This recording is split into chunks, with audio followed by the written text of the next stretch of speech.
What's up guys, Parker McCumber here with Timepieces and Exotics, and I love timepieces and exotics. Behind me we have a 2019 Porsche 911 Targa 4 GTS. And today's a sad day, but a really happy day because we're letting her go, but something else is coming in. Some of the things that I've really enjoyed about this car are the little modifications. We went with the stealth PPF across the entire vehicle. And I think that kind of adds just this really nice, I don't know the best way to describe it. It makes the chalk color on the Porsche look a lot more pure, in my opinion.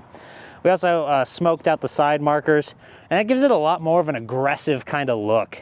Obviously, I'm a huge fan of the red calipers. They really pop when you look at the black wheels, and then the red interior, and you have just the little black smoked out accents around. The Targa's been a ton of fun. This is just a really classic way to have a convertible. Great summer car. The all-wheel drive has been fantastic. And then inside we have the Bordeaux red interior. It's just a really underrated interior, I think. It looks great. It's hard to modify Porsche perfection. The other little mods we did, we tinted the vehicle. So we put on tint on the back and side windows. Again, I just think that the way Porsche has kind of updated their taillights and the rear ends on the newer gen, it's a very classy look, but it's also kind of more aggressive than what you've seen in previous Porsches. So this, I mean, has been a great experience aesthetically, and driving it's been a ton of fun. I mean, you've got just an absolute banger 6-cylinder engine going on in there. It's got that Porsche rumble that you like to hear. Very quick, very sporty. And on the manual transmission, it's just a lot of fun for a driver. As far as the driving experience of the car, starting with like the ergonomics of the steering wheel, you get this like cutout here. It's a little bit different than other Porsche models that I've had, where normally you have your buttons here for your thumb, but this gives you a more track-oriented maybe, or race-oriented, where you can actually get a really good firm grip on like that 9 and 3 o'clock. 7-speed manual is a ton of fun. One, it's a manual, and real car enthusiasts, they love it. It's a very smooth transition. So we got Master Bart on the camera today. He was just up at the house with me. We got a GT3 Touring in, and that GT3 is a 6-speed, not a 7-speed like this. And that 6-speed is a lot more aggressive and snappy, whereas this is very comfortable, smooth, a lot more refined for being maybe like a daily driver or a traditional grand touring type vehicle, in my opinion. That might be blasphemous to some people, isn't it? Ultimately, I mean, we had the top down for the first few miles of this drive, and that's just a ton of fun. I mean, you hear the car, you hear the exhaust, that low rumble. You're appreciative of the wind kind of grazing the top of your head, but honestly, the car does a really good job. It's got a little diffuser above that, prevents that from being aggressive to the driver or the passengers. The steering and suspension on this car are very responsive. I kind of think that's what you expect from a Porsche in general, but it's the perfect balance. A minute ago, we were talking about the issue with McLarens, and I also own a McLaren 570S, and the steering on that is a little bit more loose. And so when you're going fast or you're traveling at speed, and you get a little bit of that loose feel in the steering wheel, it's not reassuring. It's not comfortable. It doesn't make you want to keep driving that car fast, even though it's a rocket ship. But on the Porsche, the steering is the perfect balance of responsiveness to, like, I don't know what the proper term is, maybe responsiveness to give. Overall, the interior, like other 911 models that I've done reviews of and shared, it's a very comfortable interior, right? The seats are highly adjustable. You get plenty of legroom, headroom, especially when you put your seats back. I mean, I think both myself and Bart, it is safe to say we are well above average size, and I think we're both sitting pretty comfortable in here right now. All those things kind of just work together and make it a vehicle that drivers enjoy driving. And for that, I guess I am really sad to see it leave. It was a ton of fun last summer, having the top down, the wind over my bald head type stuff. Oh, started to rain. I'm glad we put the top back up. So we haven't dropped the surprise yet, but we're going to pick up a car that I, you know, spec'd and built, and I'm super excited to have that come in. A couple reasons we had to move on from this Targa right now. One, as much as it pains me to do this, you know, we're working some real estate deals and we needed the trade-in value. Other big reason, we needed garage space to park the incoming car. And then the third, we got that GT3 Touring. You know, it's also a 911. It's a comparable vehicle. Doesn't have the, you know, Targa top, which I am sad about, but it's been a ton of fun to drive, and so we're gonna hold on to that for a little while. If your excuse to not buy a Porsche is you need a cup holder, what's wrong with you, man? We're not buying this car for cup holders. We're not buying this car to make our runs to Swig, get yourself a dirty soda. This is a true enthusiast vehicle. We're here to drive it. We're here to enjoy it. We're here for the smiles per miles. That's why you buy a Porsche. Okay, so here's my complaint, my biggest complaint with this car now. 2019, it still has the Porsche entertainment system. So no Android Auto, no Apple CarPlay, none of that stuff. And it's frustrating because you can't just plug your phone in and have your navigation or whatever. The GT3, on the other hand, has the wireless Android Auto. That kind of makes it a little bit of an easier choice from a convenience perspective on which car you hold on to. 2019 Targa 4 GTS. It redlines at like 7,200 RPMs. And that's still pretty loud. Screams a little bit. But holy smokes, you hop in the GT3 RS, and those things are redlining at 9,000 RPMs. Whew. Sometimes I just stay in a little bit of a lower gear for a little bit longer just to get the noise value out of it. Is that wrong? If it's wrong, I don't want to be right. I don't see it out on the lot. That means they got me on the showroom floor, maybe? Scott, salesperson down here at Salt Lake City Motor Cars, he told me when this car came off the truck, it immediately grabbed the attention of every single person in the building, on the lot.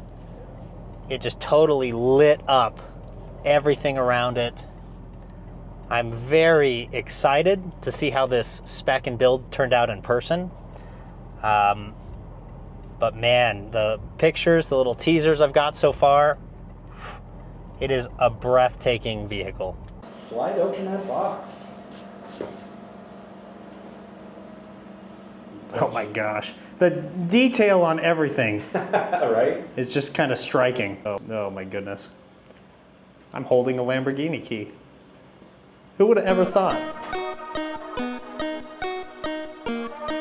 I'm gonna jump up and down like a schoolgirl.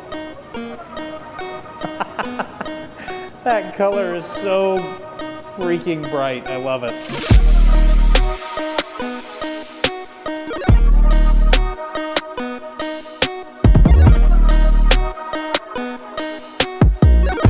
Previously, the carbon fiber stuff wasn't available.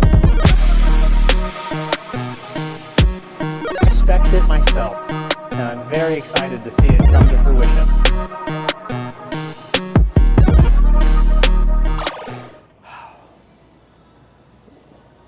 The yellow on the wheels, on the calipers, matches the seats.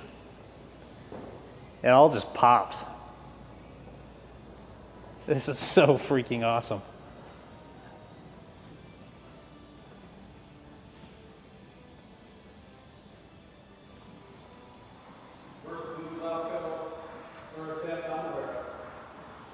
I couldn't find another one online.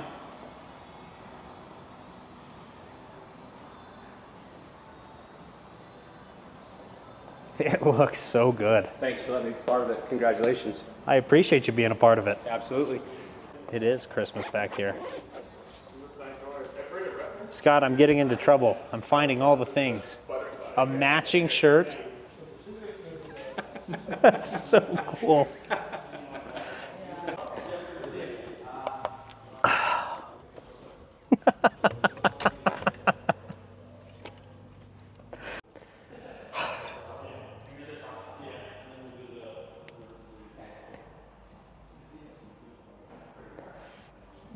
Do I get to flip it?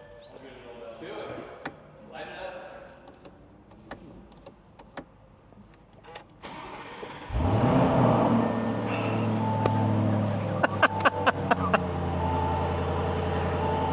up. It's so good.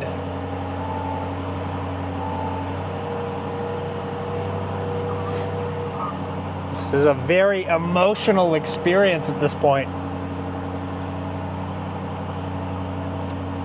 Just kind of taking everything in.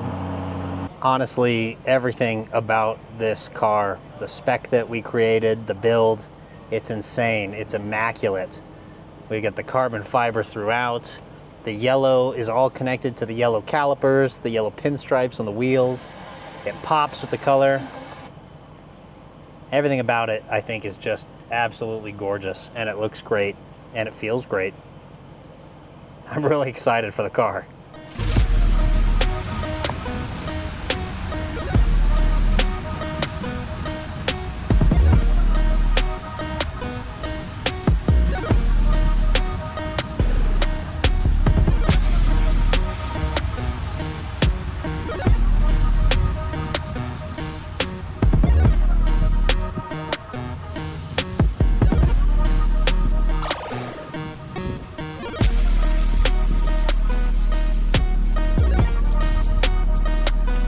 I just bought my very first Lamborghini. It is a 2024 Lamborghini Urus S in blue Glocco with yellow accents. And it is absolutely beautiful and exhilarating. And everybody that walked into the dealership came over and said, "That's the coolest color, man. Oh, I've never seen a Lamborghini with that color. Oh, it's so awesome." Big true. It pops. It lit up the entire showroom when we pulled the cover off. This is just exciting. So, onwards and upwards. My first Lamborghini. I built it, I spec'd it, and I think it turned out absolutely beautifully.